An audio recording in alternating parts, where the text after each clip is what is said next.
미국의 맥스 루케이도 목사님, 유명한 목사님이 계십니다. 그분이 그 성도 중에 밀트라고 하는 분이 큰 요트를 운영하는 선장이었습니다. 하루는 밀트 루케이도 목사님에게 그 성도가 이번 휴가에는 우리 요트에 오르셔서 한 3박 4일 정도 쉬시면서 좀 쉼을 얻었으면 좋겠습니다. 평소에 그런 경험을 해보지 못해서 흔쾌하게 루케이도 목사님은 그 요트에 참여를 하게 됩니다. 너무나 아름다운 경치를 여기저기 보는 과정에서, 그런데 얼마 지나지 않아 갑자기 바다에 광풍이 불기 시작합니다. 전혀 예상하지 못했던 일이었기에 거기에 있었던 모든 사람들이 당황했습니다. 어찌해야 좋을지 몰란 그때에 이 밀트 선장이 이야기를 합니다. 여러분 걱정하지 마시고 제가 지시하는 대로 따라주시면 큰 문제 없이 이 어려움을 이겨나갈 것입니다. 사실 그 풍랑을 보면 여러분들은 바다의 풍랑이 얼마나 무서운지 잘 모르시겠지만 저는 그 경험을 한 것 같습니다. 이 그 평온했던 바다가 한번 바람이 불기 시작하면 너무나 무섭게 풍랑이 있는 것을 볼 수가 있습니다. 누구도 밀트 선생의 이야기를 거스릴 수 없을 정도로 환경이 험악해진 것입니다. 이 밀트 선장은 그런데 뛰어난 선장이었습니다. 일사불란하게 움직이게 할 뿐만 아니라 아무도 다치지 않게 그 위기를 잘 극복하도록 했다는 이야기입니다. 그때 이 루케이도 목사님이 그런 생각을 했습니다. 내 인생의 주인이 나라고 지금까지 생각했고 내 인생을 내가 선장이 되어서 이끌어 왔다면 나는 어땠을까? 선장이신 예수 그리스도를 우리가 언제나 인정하고 존중한다고 하지만 위기가 있을 때마다 혹시 내가 주님께 맡기는 것보다 내 의지와 내 생각대로 하지는 않았는가라고 하는 깊은 반성을 하는 계기가 되었다는 이야기를 보았습니다. 여러분, 여러분이 위기를 만났을 때는 여러분 어떻게 하십니까? 사실은 그때마다 우리 그리스도인들에게는 특별히 선장이신 예수 그리스도를 찾을 수 있고 그분이 우리에게 하나님의 은혜를 통해서 평화의 바다를 이루어 주신 적이 한두 번이 아니었음에도 불구하고 우리는 순간순간 위기를 만나면 하나님께 구하기보다는 자기의 가치와 판단을 가지고 생각할 때가 참 많이 있는 것을 우리가 발견하게 됩니다. 오늘 본문에 등장하는 이스라엘 사람들도 그랬습니다. 이스라엘 사람들에게는 풍전 등화 같은 위기였습니다. 아니 이미 바벨론이라고 하는 나라를 빼앗기고 포로로 많은 사람이 잡혀가 있었습니다. 그 위기의 상황에 많은 사람들이 힘을 합쳐서 하나님께 부르짖고 기도해도 그 위기를 극복하기 어려울 텐데 안타깝게도 그들의 마음속에는 자기들이 지금까지 경험한 것, 자기들이 생각하는 것에 너무 많이 몰입되어 있었던 것을 볼 수가 있습니다. 그때 하나님께서 성령을 통해서 에스겔 선지자의 입술을 통해서 에스겔 선지자의 눈을 통해서 그 시대가 어떤 시대이고 이 어려운 위기를 어떻게 극복해야 돼야 될지를 말씀해 주시는 것이 오늘 우리가 읽은 에스겔 11장 14절에서 21절까지 말씀입니다. 이런 외적인 어려움, 외적인 다툼, 혼란스러움은 비단 외적인 환경에만 있는 것이 아니라 우리 내적인 신앙생활할 때 언제나 내적인 갈등들도 일어날 수 있음을 알 수가 있습니다. 그래서 사도 바울은 로마서 7장 21절에서 24절까지 말씀을 통해서 이렇게 말합니다. 그러므로 내가 한 법을 깨달았노니 곧 선을 행하기 원하는 나에게 악이 함께 있는 것이로다. 내 속사람으로는 하나님의 법을 즐거워하되 내 지체 속에서 한 다른 법이 내 마음의 법과 싸워 내 지체 속에 있는 죄의 법으로 나를 사로잡는 것을 보는도다. 오라, 나는 공고한 사람이로다. 이 사망의 몸에서 누가 나를 건져내랴. 좋은 믿음의 사람 사도 바울, 평생을 모든 것을 내려놓고 오직 예수 그리스도의 복음만을 증거했던 위대한 사도조차도 언제나 내적 갈등이 있었음을 알 수가 있습니다. 하나님께서 원하시는 마음이 있었고 사단이 주는 마음에 늘 다툼이 있었다라고 그는 고백하고 있습니다. 그러면서 오라, 나는 공고한 사람입니다. 누가 나를 이 사망의 곳에서 나를 건져내실 수 있을까요? 라고 그는 애타게 주의 은혜를 구하고 있는 장면을 성경은 우리에게 말씀해주고 있습니다.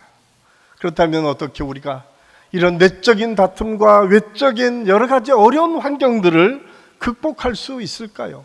그 방법은 오늘 성경을 통해서 우리에게 주시는 것은 오늘 14절 말씀해 보니까 하나님의 말씀이 에스겔에게 임했다라고 성경은 말씀하고 있습니다. 그렇습니다. 하나님의 말씀이 임해야 되고 하나님의 성령이 우리 안에 있을 때에 우리는 그 위기를 극복할 수 있고 내적인 다툼들을 극복해 나갈 수 있음을 성경은 우리에게 말씀해 주고 있습니다. 저는 오늘 이 말씀을 통해서 저와 여러분의 내적인 갈등뿐만 아니라 외적으로 경험할 수 있는 여러 가지 어려운 문제들을 극복하고 해결해 나가는 은혜의 역사가 있을 수 있기를 간절히 소원합니다. 그러기 위해서 먼저 우리에게 성령의 역사가 주시는 은혜 첫 번째는 죄로부터 자유함입니다. 본문 15절 말씀에 보면 인자야 예루살렘 주민이 내 형제 곧 내 형제와 친척과 온 이스라엘 족속을 향하여 이르기를 너희는 여호와에게서 멀리 떠나라. 이 땅은 우리에게 주어 기업이 되게 하신 것이라 하였나니, 이 말씀은 이스라엘 백성들의 일부가 바벨론에 끌려갔을 때에 하나님께서 에스겔에게 주신 말씀입니다. 그 당시 예루살렘에 남아 있었던 사람들은 바벨론에 끌려간 사람들을 은근히 정죄하며 그들은 죄가 있어서 끌려갔다고 생각했던 것 같습니다. 비교적 나는 하나님께서 인정해 주셔서 여기 남아 있구나 라고 하는 생각이 그들 마음속에 있었습니다. 그런데 성경은 어떻습니까? 그렇게 끌려갔던 사람들 중에서도 위대한 믿음의 사람들이 있었습니다. 대표적으로 다니엘 같은 사람은 하루에 3번씩 하나님의 성전을 향해서 기도했고 힘들고 어려운 이스라엘 백성들을 품고 언제나 하나님을 전파하려고 애썼던 믿음의 사람이었음을 알 수가 있습니다. 뿐만 아니라 그 속에 다니엘과 세 친구는 그 풀무불에 들어가는 그 현장에서도 하나님께서 설사 나를 구해주지 않는다 할지라도 나는 그 하나님을 결코 외면하지 않겠습니다. 그는 고백하는 믿음의 사람들이었음을 알 수가 있습니다. 그렇다면 예루살렘에 있었던 사람들은 다 하나님께서 인정하고 하나님께서 축복해 줄 만한 자격이 있었던 사람일까요? 그렇지 않습니다. 오히려 예루살렘에 있었던 남은 사람 중에 하나님의 법을 어기고 가증한 일을 행했던 사람들도 많이 있었음을 알 수가 있습니다. 그러기에 오늘 하나님께서는 에스겔 선지자에게 다시 이렇게 말씀합니다. 16절, 17절 말씀입니다. 우리 같이 읽겠습니다.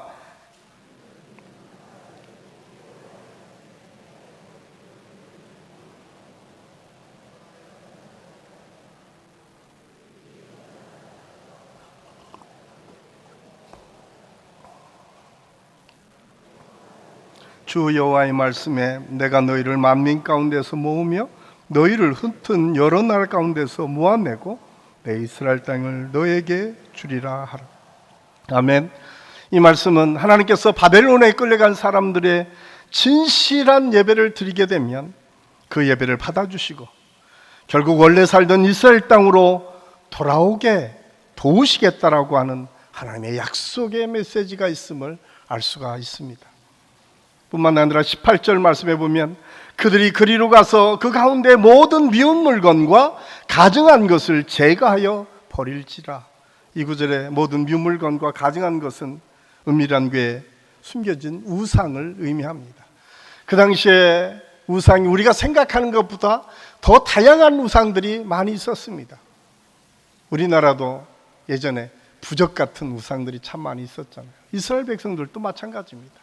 그런 우상들을 하나님의 뜻에 비추어서 하나하나 제거해 버렸다라고 성경은 우리에게 말씀해 주고 있습니다.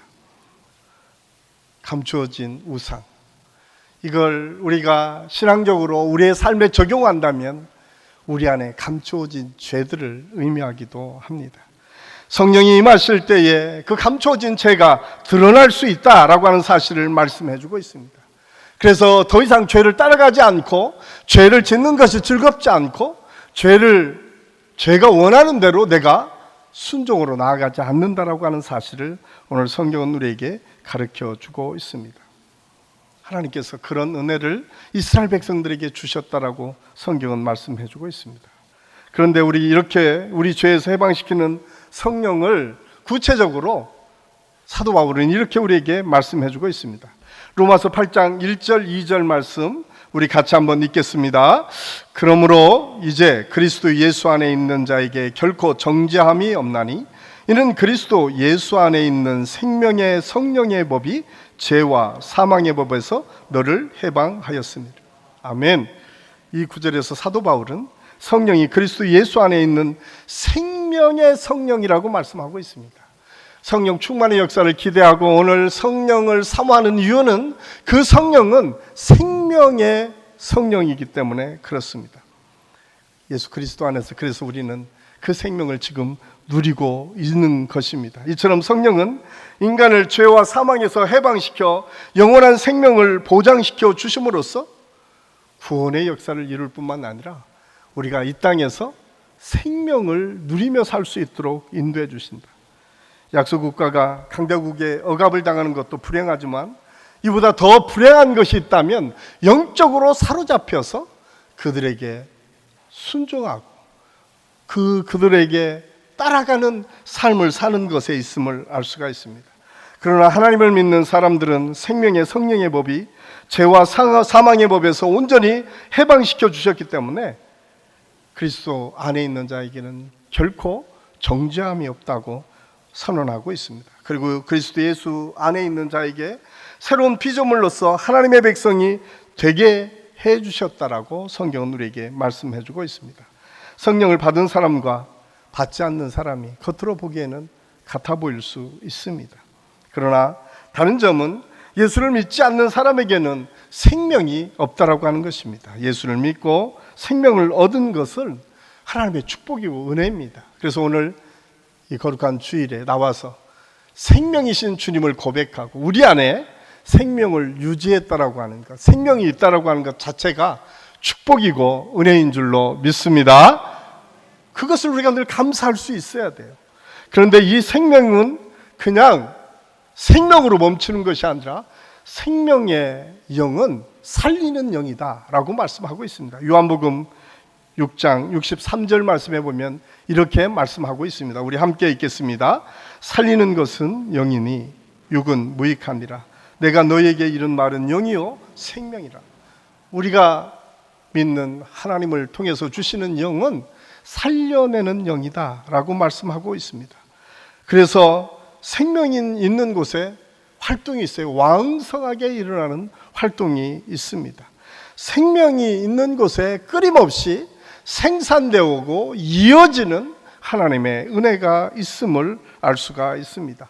생명이 있는 곳에 지금보다 나아지는 전진이 있다라고 하는 사실을 알 수가 있습니다. 그래서 생명이 축복이고 은혜이고 이 생명을 통해서 또 다른 생명을 낳고 구하는 은혜가 있다. 이것은 우리가 전도의 열매를 맺어갈 수 있다. 저는 우리 한신교회가 이 생명의 영이신 성령의 역사를 통해서 우리 주변에 아직까지 죽은 영에 사로잡혀 있는 사람들에게 예수 그리스도의 복음을 증거하고 함께 생명의 영이신 하나님의 은혜로 살리는 역사를 이루어갈 수 있기를 예수님의 이름으로 간절히 축원합니다. 그래서 우리에게는 그런 특권이 있습니다. 그래서 우리 한식교 성도들에게 기대할 수 있는 것은 무엇인가?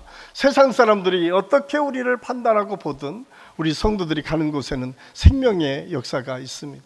가정에서도 직장에서도 사회에서도 어디서도 살리는 사람이 돼서 사실은 분위기가 더 좋아지고 더 좋은 일들이 많아지고 더 성숙하고 성장하는 일들이 많아지는 역사. 이 역사가 오늘 성령의 역사고 성령이 주시는 은혜라고 하는 사실을 오늘 우리에게 가르쳐 주고 있습니다. 저는 이 은혜를 우리 모두가 누리며 살 수 있기를 예수님의 이름으로 간절히 축원합니다. 두 번째로, 성령이 주시는 은혜는 우리의 내적인 변화를 가져올 수 있다라고 하는 사실을 말씀해 주고 있습니다. 19절 말씀해 보면 내가 그들에게 한 마음을 주고 그 속에 새 영을 주며 그 몸에서 돌 같은 마음을 제거하고 살처럼 부드러운 마음을 주어. 이 말은 성령께서 임하실 때에 우리의 마음에 변화가 있다라고 하는 사실입니다.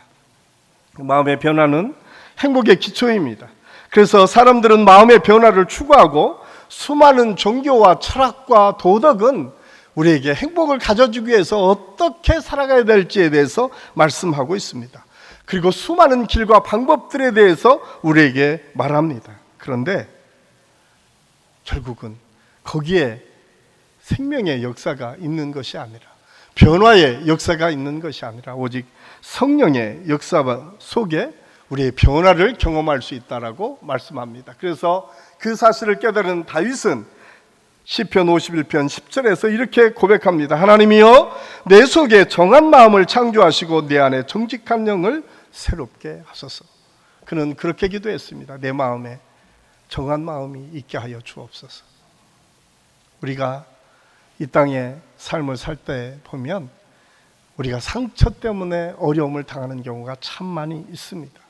어린 시절의 상처, 또한 직장 안에서, 학교 안에서, 공동체 안에서 받은 상처가 우리의 생각을 왜곡시키기도 하고 우리가 나아가는데 언제나 발목을 잡고 나아가지 못하게 할 때가 참 많이 있습니다. 특별히 연세가 드시기 시작하면 이 섭섭마귀가 우리를 참 어렵게 합니다. 그렇죠? 교회 안에서 섭섭마귀가 참 어렵게 해요. 제가 이렇게 바빠서 이렇게 인사를 막 못하고 외면하면 목사님이 별로 나에게 관심이 없구나 라는 섭섭함이 있을 수 있어요. 오늘 내가 열심히 그래도 하나님께 은혜를 통해서 참 봉사를 많이 했는데 내가 그렇게 봉사한 것을 목사님이 잘 알아주지도 않고 광고에도 안 내면 내가 이 봉사하면 뭐해? 라고 하는 생각이, 섭섭함이 우리에게 있을 수 있어요. 교회 안에서도 때로는 하나님께 물질을 많이 들여서 헌신하는 것도 좋은데 오늘날 보니까 헌금자 명단에 내 이름이 빠졌네? 낙심하기 쉬울 수 있습니다. 저는 충분히 가능한 이야기들이라고 생각을 합니다. 그런데 여러분, 그것이 오늘 성령의 역사를 통해서 보면 그 재료들이 감사의 재료로 바뀔 수 있어요. 목사님이 안 보면 부담스러운 목사님의 눈길을 피해서 좋고, 또 헌금의 명단이 내가 빠지면 하나님의 은혜를 통해서 하나님께서 더 채워주실 것이니까 감사하고, 때로는 내가 한 일들을 누구도 알아주지 않는 것처럼 보여지지만 하나님께서는 지금도 불꽃 같은 눈동자로 우리를 지켜보시고 여러분의 수고와 헌신을 다 알아주시는 분이시다. 그래서 하나님께서 그것보다 더 큰 은혜로 채워주실 줄로 믿습니다. 그러면 그것이 다 감사의 제물이 되는 거예요. 감사의 제목으로 변화될 수 있어요.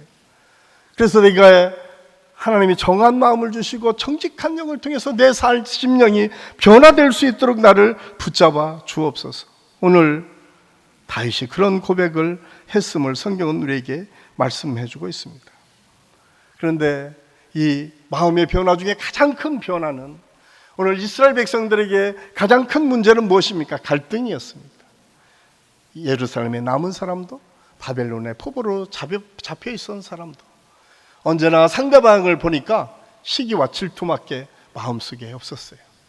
그때 하나님께서 이렇게 말씀하십니다. 오늘 말씀해 본 19절 말씀 우리 같이 한번 읽겠습니다. 시작. 내가 그들에게 한 마음을 주고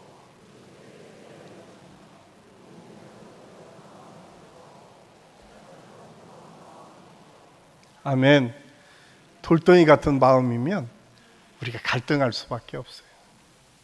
그런데 처음 시작을 성령께서 한 마음을 주어 일치하고 하나 되는 마음을 주시겠다고 약속하고 있습니다.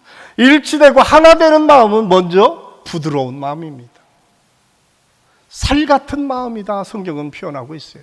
이 살 같은 마음, 부드러운 마음은 어떤 것입니까? 다 포용하고 수용할 수 있는 마음이에요. 여러분, 우리가 신앙생활하면서 포용하고 수용해야 될 것들이 얼마나 많이 있는지요. 특별히 이단의 이론을 제외하고는 교회 안에서 모든 것이 포용되고 수용되어져야 된다고 하는 사실을 알 수가 있습니다. 그래서 성경은 우리에게 끊임없이 요구하고 있습니다. 너희의 돌 같은 마음을 제거해서 부드러운 마음을 가지고 신앙생활을 해라. 그것이 행복이고 축복이다 라고 말씀하고 있습니다. 그러면서 마태복음 18장 19절 말씀을 통해서 진실로 다시 너희에게 이르노니 너희 중에 두 사람이 땅에서 합심하며 무엇이든 구하면 하늘에 계신 내 아버지께서 저희를 위하여 이루게 하시리라. 하나 되는 마음은 언제나 하나님의 뜻 가운데에 더해지는 은혜를 약속해 주고 있음을 말씀하고 있습니다.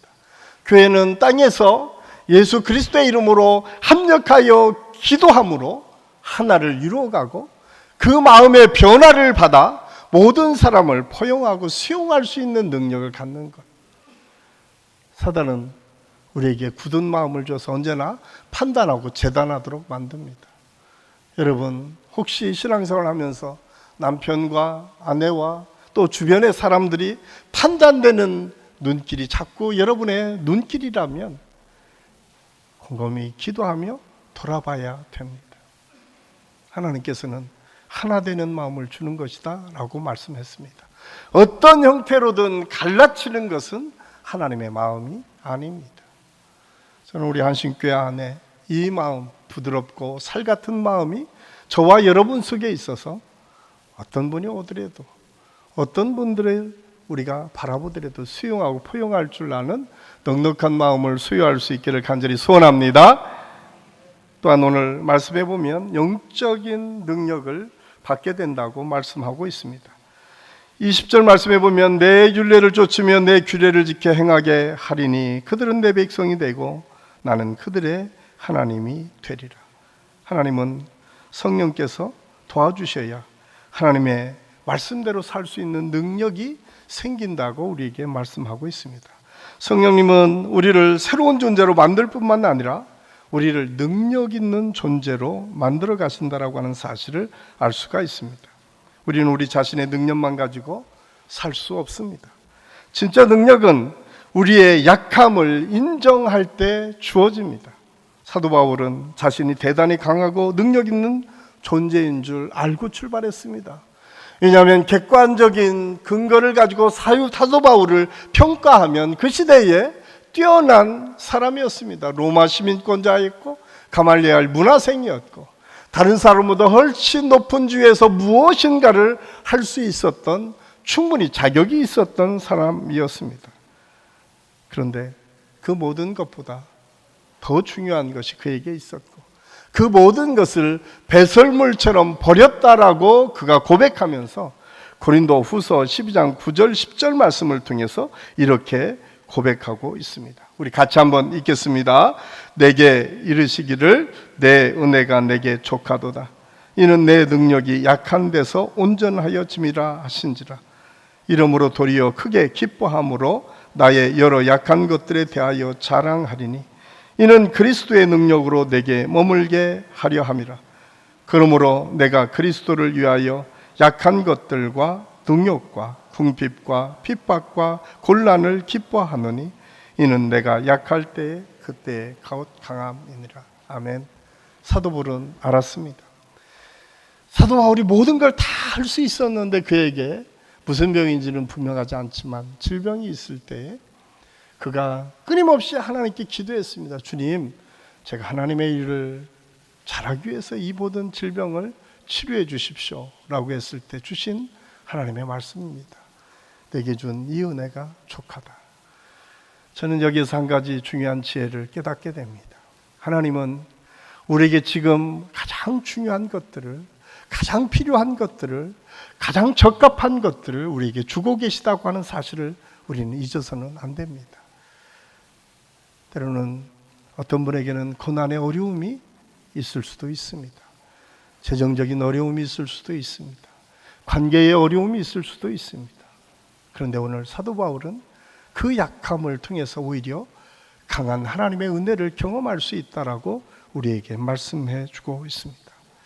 저는 우리 한신교회 모든 성도들이 힘들고 어려울 때마다 오늘 이 말씀처럼 우리가 하나님께 더 나아가고 하나님께 더 기도하고 하나님께서 주실 그 은혜를 더 기대하고 소망하는 믿음의 소유자들이 다 될 수 있기를 예수님의 이름으로 간절히 축원합니다. 그처럼 하나님의 사람과의 노력은 한계가 있습니다. 우리에게 진짜 필요한 것은 사람의 노력이 아니라 하나님의 은혜입니다. 그래서 도덕이나 윤리나 철학에서 얻을 수 없는 일들을 하나님께서 은혜로 부어주실 때 우리는 그러한 일들을 감당할 수 있다라고 하는 사실을 오늘 성경을 통해서 우리에게 말씀해 주고 있습니다. 그렇습니다. 하나님께서 우리에게 여러 가지 것들을 약속하셨지만 특별히 오늘 성령의 은혜를 통해서 가르쳐 주시는 것은 무엇입니까? 영혼의 자유함입니다. 어떤 상황에서도 내가 자유하면 행복해질 수 있습니다. 내적 변화입니다.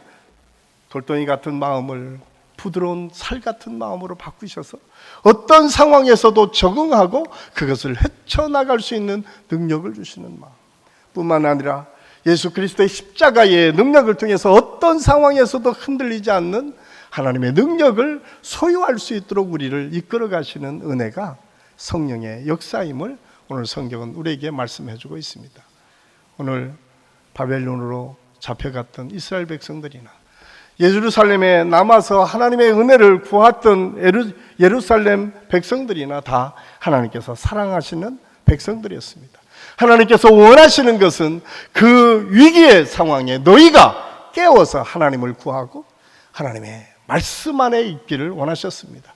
그래서 에스겔 선지자의 입술을 통해서 너희의 감춰졌던 것들을 드러내놓고 회개하기를 요구하셨고, 또한 너희가 돌 같은 마음, 내 생각과 내 뜻대로 누군가를 판단하고 정죄하고 그들을 시기하고 질투하는 마음이 아니라 그들을 포용하고 사랑의 마음으로 바뀌어서 그들을 통해서도 하나님의 영광이 나타남을 깨닫는 역사 뿐만 아니라 나의 약함을 통해서 오히려 하나님의 강함을 드러내시기를 원하시는 하나님의 은혜를 기대하고 소망하며 나아가는 믿음의 사람들이 되기를 원하시는 성령의 역사를 오늘 에스겔 선지자가 선포하고 있습니다. 우리가 잘 아는 존 뉴턴이라고 하는 노예 상인이 있었습니다. 원래 그의 어머니는 경건한 그리스도인이었습니다. 그가 설교가가 되기를 위해서 늘 기도했지만 그가 어렸을 때 돌아가셨습니다. 그리고 그는 선장인 아버지를 따라 선원이 되어 아프리카를 다니며 노예 매매를 했습니다. 그의 삶은 평탄지 않았습니다. 여러 차례 죽음의 고난이 닥쳐왔고 그때마다 은혜로 그 위기를 벗어날 수 있었습니다. 그러나 그는 그때마다 잠시 회개하는 것 같다가도 다시 방탕한 삶에 빠지곤 했습니다. 그러던 어느 날 그가 탄 배가 무서운 폭풍에 의해 박살났습니다. 격동 속에서도 절체절명의 순간이 온 것을 느낀 뉴턴은 자신의 무력함을 깨닫게 됩니다. 그리고 하나님께 간절히 기도합니다. 그때 그가 성령의 역사를 체험하게 됩니다. 그리고 가장 먼저 본 것이 자기의 죄된 모습이었습니다. 지금은 자기 생각대로, 자기 뜻대로, 자기가 했던 대로 다 된 것처럼 여겨졌던 그때에 모든 것을 포기하고 생명까지 위기에 봉착했던 그때에 절체절명의 위기 때에 그가 성령의 역사를 통해서 자기 스스로를 보니까 자기의 무기력함이 온전히 드러났다라고 그는 고백하고 있습니다. 그러면서 그는 이런 고백의 찬양을 씁니다. 놀라운 은혜입니다. 저와 같은 쓰레기도 구원받았다는 그 소리가 얼마나 감미로운지 모릅니다. 저는 한때 잃어버린 자였습니다. 그러나 지금은 발견되었습니다. 저는 한때 소경이었습니다. 그러나 지금은 봅니다. 저의 심령의 두려움을 가르쳤던 것은 은혜였습니다. 그리고 그 두려움에서 벗어나게 하신 것도 은혜였습니다. 제가 처음 믿었던 그 시간에 그 은혜가 얼마나 가치 있게 내 삶을 주장했는지를 내가 깨닫게 되었습니다. 우리가 잘 아는 어메이징 그레이스, 나 같은 죄인 살리심. 이 찬양은 온 세계에 믿는 사람이든 믿지 않는 사람이든 우리 삶을 되돌아보고 그 찬양을 통해서 얼마나 많은 사람들이 위로받고 힘을 얻었는지 모릅니다. 사랑하는 한신교회 성도 여러분, 오늘 우리에게 주시는 성령의 은혜는 무엇입니까? 우리가 감춰져 있던 죄까지 드러내고 그걸 해결해 주시는 자유함을 주시는 은혜가 있습니다. 내 돌 같은 마음까지도 하나님께서 부드럽게 제거하시고 부드러운 마음, 살 같은 마음을 주어서 모든 것을 포용하고 안을 수 있는 넉넉한 마음을 주십니다. 내가 힘이 없고 약할 때 모든 것을 포기하고 놓고 싶은 그 순간에도 성령께서 우리를 일으켜 세워주시고 다시 도전하도록 하시고, 오늘 존 뉴턴이 그랬던 것처럼 하나님의 은혜를 통해서 모든 사람에게 새로운 감명을 줄 수 있는 은혜의 메시지를 증가할 수 있는 사람으로 세워주신다고 하는 사실을 깨닫고, 우리 모든 성도들이 이 성령 주간에 성령을 사모하고 이 성령을 통해서 은혜 받고 도전받는 축복의 시간이 될 수 있기를 예수님의 이름으로 간절히 축원합니다. 기도하겠습니다. 사랑의 아버지 하나님, 은혜를 감사합니다. 오늘 말씀을 통해서 성령이 주시는 은혜에 대해서 함께 생각했습니다. 하나님, 우리가 때로는 힘들고 어려울 상황에서도 우리의 죄를 돌아보는 지혜를 갖게 하여 주시고 회개할 수 있는 은혜를 갖게 하여 주시고 돌 같은 마음을 제거하여 온전히 부드러운 마음을 가지고 주님께 나아갈 수 있는 믿음의 성도들이 다 될 수 있도록 하나님 인도하여 주시옵소서. 우리의 약함을 통해서 더 강한 하나님의 은혜를 누릴 수 있음을 깨닫고, 약하면 약할수록 더 하나님께 나아가고 기도하고 하나님의 은혜를 구할 줄 아는 지혜로운 성도들이 다 되게 도와 주시옵소서. 함께해 주신 은혜를 감사하고 예수님의 이름으로 감사드리며 기도하옵나이다. 아멘.